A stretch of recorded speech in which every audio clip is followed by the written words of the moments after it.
So then why did I choose Croatia when Croatia wasn't even on that list?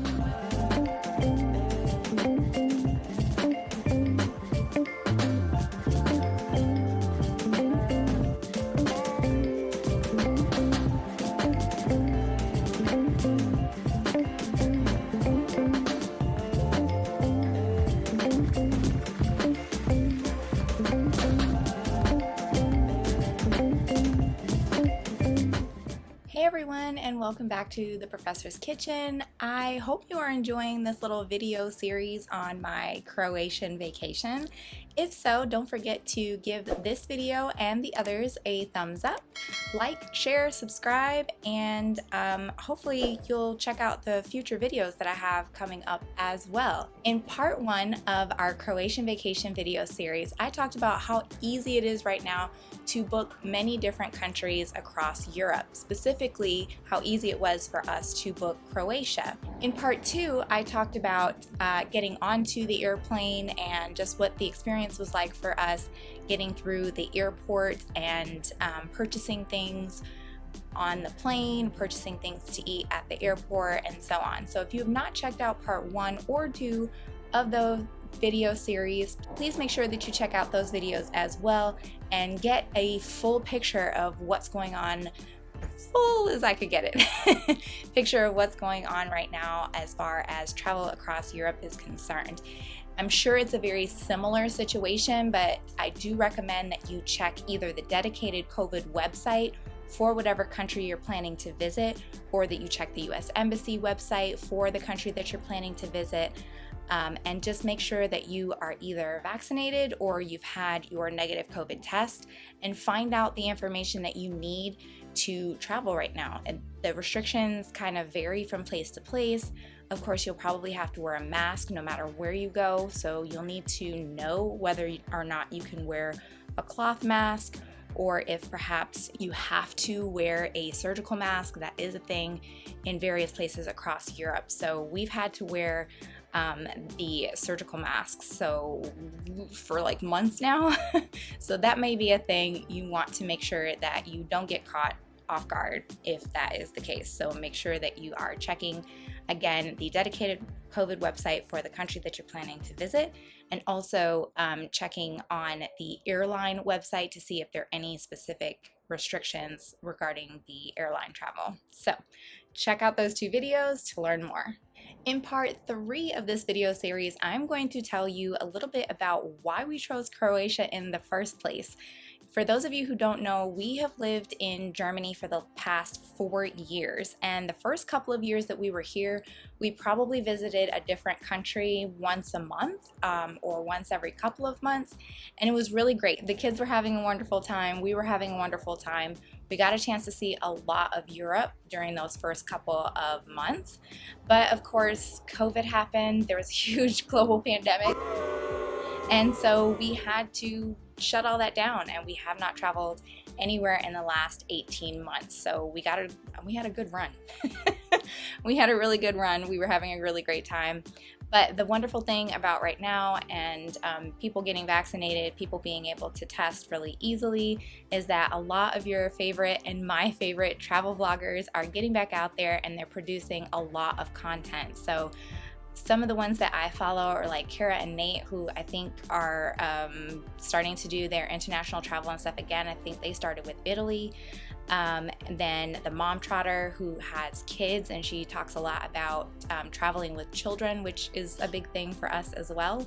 I think they went to Colombia not too long ago. So people are traveling again, they're traveling internationally again, and this is a really great opportunity to get in on some travel if you can afford it, while there's still not a whole lot of tourists in some of the major places that you'd like to travel. When we first got here 4 years ago, we created a pretty long list of places that we wanted to visit. And we worked our way through that list pretty well the first couple of years, like I said. And then, of course, when everything shut down, we were like, how are we gonna get through all these other places before we have to leave? And so now we're at that point where we're probably gonna have to leave really soon. We are gonna have to leave really soon. And so we created a shorter list of places that we still wanted to try to visit if we could, if we had time. And so our short list consisted of 3 places when I first kind of narrowed it down, and that was Portugal, Italy, and Hungary. Now, Portugal was at the top of my personal list, even though it may not have been at the top of my husband's personal list, because he really considers Portugal as like being Spain adjacent. And Spain is my absolute favorite place to travel anywhere. Of any place that we've ever visited, Spain is my favorite place to travel. And just to kind of put things into perspective, we visited at least 3 different places in Spain in the last 5 years. So I absolutely love Spain. And I wish I had been doing this vlog back when we were visiting all those different places, because we had a wonderful time. We took some really great photos and stuff. And so I will try to share some of the photos at least with you so you can get an idea of how much fun we had and all the different places that we visited. But basically, no 2 places in Spain are exactly the same. And I'm sure that's kind of true of just about every country, but we got a chance to visit an island. We went to Mallorca. We got a chance to do a big combined family vacation with my in-laws in Marbella, and we had rented this beautiful home while we were there, and it fit all of us, which was great. And then the other vacation was to Barcelona, and that was right around Christmas time. And that was sort of our first real like international trip, because at the time we lived in the States. And so it was a big deal. It was going to be our last big trip before we had baby number 2. And so we were only traveling with 1 toddler at the time. And so it was a good trip. It was a really good trip. We had a lot of fun. We met up with friends who were living there at the time. And so it just made everything better. And so we had a wonderful time. And I could literally visit a different place, a different city, different town or whatever, or a different island somewhere around Spain every time we go on vacation. So bringing up Portugal, I knew was going to be like a really, we're going to Spain again sort of thing for my husband. I knew he wouldn't be completely against it, but he wants to make me happy. Happy wife, happy life. But I did take that into consideration when I started planning our trip. Second place I suggested was Italy. That was at the top of our list, mostly because my husband has never been to Italy, and he traveled a lot more than I did as a child, a lot more internationally as a child. And so he had been to a lot of the places that we already visited, like London and Paris and places like that. So Italy was one of those places that he hadn't visited yet, I hadn't visited yet, and we thought it would be a lot of fun. But there were 2 countries that were on our list that I knew for sure we wanted at least 10 days so that we could get a full picture of the country and all of the different regions and that kind of thing. And those 2 countries were Italy and Greece. My master plan Initially was to start in the north and kind of end down in Sicily. And most of that trip was planned around taking a train from the northern part, like flying into the a northern city in Italy, and then taking the train down until we got to the coast, and then trying to, fly or take a ferry or something over into Sicily. That was the master plan. That didn't happen. And I really didn't think that we would have the time to do it justice if we did visit there. I really wanted to visit like all the major spots like Rome and Venice and Pisa, and I personally wanted to try and do like an agriturismo, stay at a vineyard or something, someplace where the kids might have a pool and they could kind of run around and we wouldn't really have to keep track of them. I know that sounds bad, but we live in an apartment here in Germany, and so I really wanted to give them an opportunity to just have space to like run and just be kids and have fun.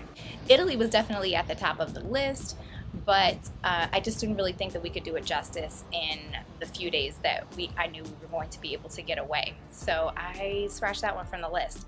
I even had contacted a couple of really trusted friends, trusted advisors who also love to travel, and I asked them, here are the 3 places I'm thinking about visiting. Which one do you think we should go to? And both of them said Italy, and so that was definitely the first place that I started looking. But as I thought about it more and more, I'm like, we're only really going to have time to visit one city, and it's just not fair to us or the kids to only visit that one city and just be done with it and not get a chance to take the train and do all these other things. It was all in my head. I'm sure it didn't matter to them one way or another, but that was the master plan.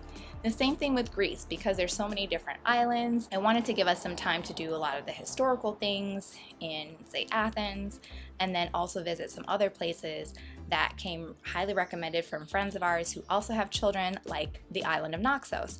And Naxos is supposed to be very, very family friendly, and most families really enjoy Naxos. It's not as commercial and supposed to be just very, very family friendly and family oriented, and have beaches that are more appropriate for children than perhaps some of the clothing optional beaches that I've heard about in Greece. So those two places I kind of crossed off the list, or Italy for sure I crossed off the list, because I just didn't think that a 5-day trip was going to be able to do it justice. And the last place that was on my short list was Hungary. And Hungary was on the list because I had talked to so many different people who felt like Budapest was one of those amazing, highly underrated cities that was inexpensive, and your money went a lot farther, and there were just a lot of things for kids to do. There are a lot of parks, a lot of playgrounds, things like that where kids could just kind of run around and be kids and have a lot of fun. Plus, of course, they could learn a lot. There were a lot of museums and historical sites and cultural heritage sites and things like that that I personally am a big nerd, and so I'm into those kinds of things, and I like learning about those kinds of things. So it was kind of a best of both worlds when it came to Budapest. But most people had done it as just a weekend getaway and not necessarily a whole 5 days in Budapest. So that was on the list, but it did not make it to the top. So then why did I choose Croatia when Croatia wasn't even on that list? Well, as I started researching, I kept seeing news articles pop up left and right about how Croatia was starting to welcome tourists back. And tourism, as I mentioned in one of the other videos, is a huge part of their economy. So they really truly depend on tourism in Croatia. It's like their number one thing that they do. They don't really have any industry there at all, and so there aren't a whole bunch of different mines or farms or anything like that in the area, which is kind of nice. And in one article in particular, they mentioned that it is so empty there right now that many of the locals are getting a chance to explore their own city in a way that they typically would not be able to, because there are just so few tourists there. And the article mentioned like the kids being able to run around and play soccer in the streets in front of a lot of these old buildings in the old town areas. And I just thought that would be a really cool cultural experience for the kids, or sort of like a cultural exchange for the children to be able to go and play soccer with maybe the local kids or something, or interact with the locals, which I absolutely love, being able to interact with the locals and just listen to them talk about their own country or their own city. And so I thought, well, if it's not going to be too busy, there aren't going to be a whole bunch of people around, that's great, because the kids are still too young to get vaccinated. So if it's still relatively empty and we might get a chance to get up close and personal, maybe not too close, with some locals and have like a real cultural exchange, a real cultural interaction, that might be the best option for us. So that bumped Croatia way up on the list, and we just went ahead and booked it. And I'm really, really glad that we did. Really glad. Okay, so a couple of other things about our decision to book Croatia. It was a really last minute decision, and I booked it probably about a month out, which of course that means that prices are typically a little bit higher the closer you book to the time that you're planning on leaving. So this trip was a little bit more expensive than we would typically spend on a vacation, especially when we were trying to get in a whole bunch of different vacations all in one year. So it ran about $3,000 or so for the entire trip, which is a lot for us. It's probably a lot for a lot of you as well. But for a luxury vacation, I think that, and a last minute vacation, I think that that was a great price, and we got a lot out of it for that price. So again, it was easy to book. We booked through the Marriott and Lufthansa for the airline, and both of those things were very easy to do. Marriott now has the Marriott Activities as well. I was also able to book our panoramic boat tour through the Marriott Bonvoy Activities. So this is not a Marriott sponsored video at all. I just happen to be a Marriott member, and so I knew that it was going to be super easy to book not only the vacation, but everything else through them and just kind of keep it really, really simple. So booking through Lufthansa and booking through Marriott saved us a whole bunch of time and frustration. As I mentioned in one of the other videos as well, it was a really short trip. The whole flight from Frankfurt to Dubrovnik was about 90 minutes or so. So it was a really short flight.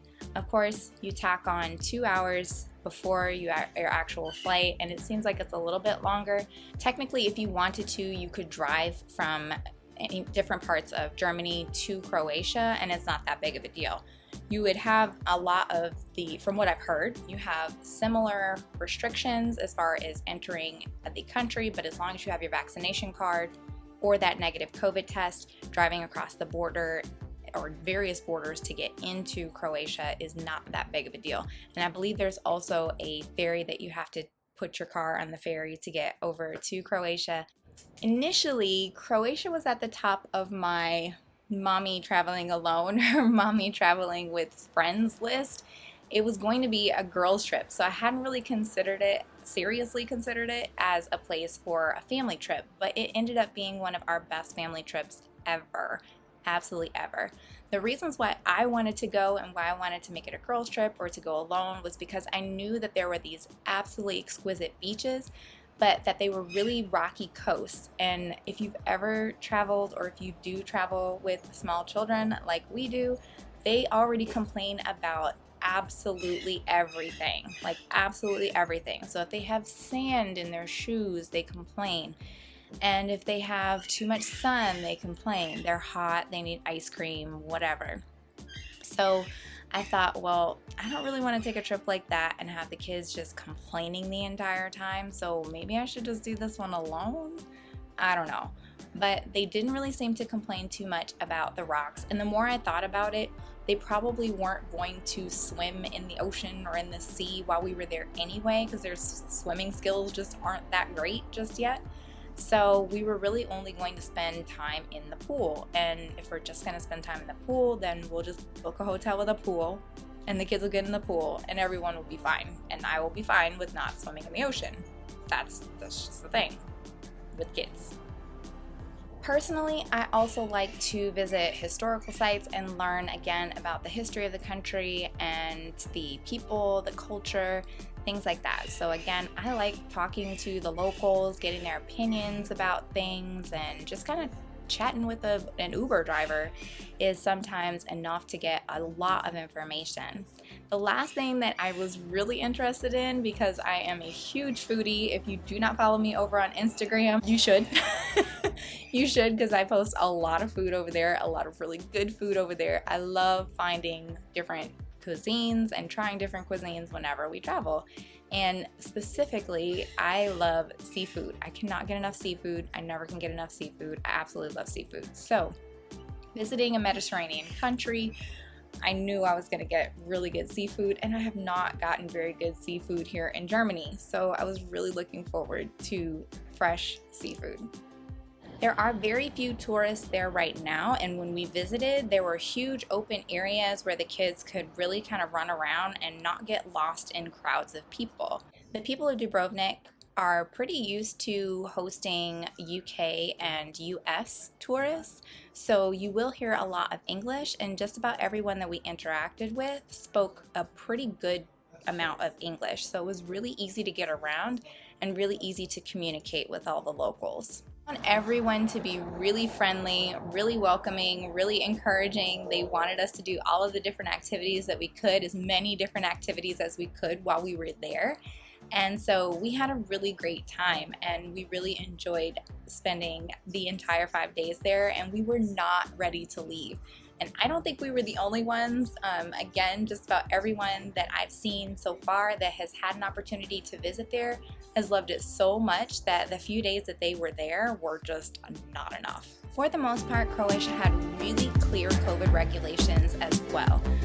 Again, I mentioned in the other videos exactly what we needed to do as far as the COVID restrictions were concerned, as far as testing was concerned, or carrying our vaccine cards with us. But basically, you just need to be prepared to wear your mask anytime that you are inside. That includes inside of buses or cars or taxis or Ubers or whatever form of transportation that you plan to use, unless you are renting a car or taking your own car with you.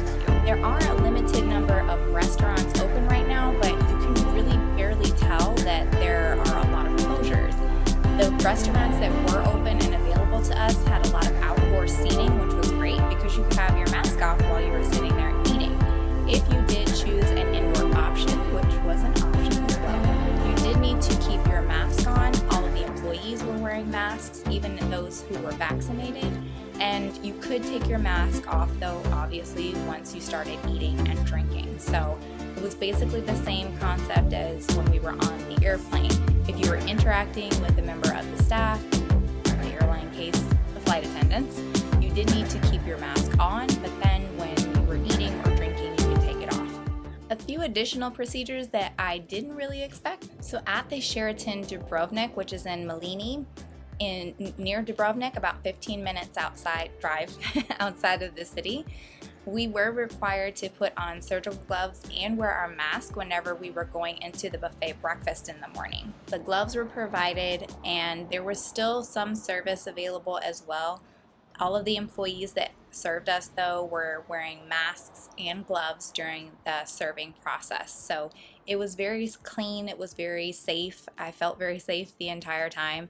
But of course, with a breakfast buffet, it's one of those things where you're like, okay, well, somebody's kid is probably not wearing masks or gloves. So if you feel uncomfortable about that at all, of course there are other options. You could order room service, so maybe it will limit the contact a little bit, or you can just go and get prepared food or something else. But we felt pretty comfortable, pretty confident in the hotel's ability to keep us relatively safe with the masks and the hand sanitizing stations that were just about everywhere in the hotel.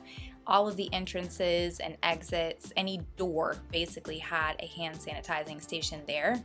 And anything that they felt was above and beyond what a customer or client or whatever, a visitor should be expected to do, they provided it for you, again, like the gloves at breakfast in the morning for the breakfast buffet. Overall, I would say that this was an amazing, wonderful, perfect end to our time here in Europe. It was a really, really, really great vacation. I really wish that we had more time to spend in Dubrovnik. I wish that we had more time to just visit Croatia in general. And we didn't get a chance to do like a full tour of all the islands, which I would highly recommend if you don't have kids or if you do have older children who would be okay with like a day trip or half day trip where you could go on a boat and have lunch, which was something that was offered to us, and we just knew that our kids were not going to be able to handle being on a boat for half the day. Even if it did include lunch, that's just not an option right now. But for someone with older children, that may be something that you'd like to do. And the island, from what we could see, the one little island that we went around was incredible. It was uninhabited, but there were some divers there. There were some families in the area that were kind of walking around on some of the beaches nearby. So kayakers. There are tons and tons of activities that a tourist can do in Dubrovnik or in Croatia in general. So if you have more time there, I do recommend that you check out some of the other areas like Split, which apparently is older than Dubrovnik, that you take lots and lots of walks on the beach because that's amazing. And of course that you interact with the locals. I think that international travel is just one of the best things that you can do from a human perspective, to learn as much as you can about other cultures, other nationalities, the history of different places, and it gives you a lot of perspective not only on the world, but also kind of makes you reflect a little bit about what's going on in the United States and the condition of people in the United States as well. So if you get a chance, I think that international travel is just absolutely priceless, and Croatia should definitely be on your list of places.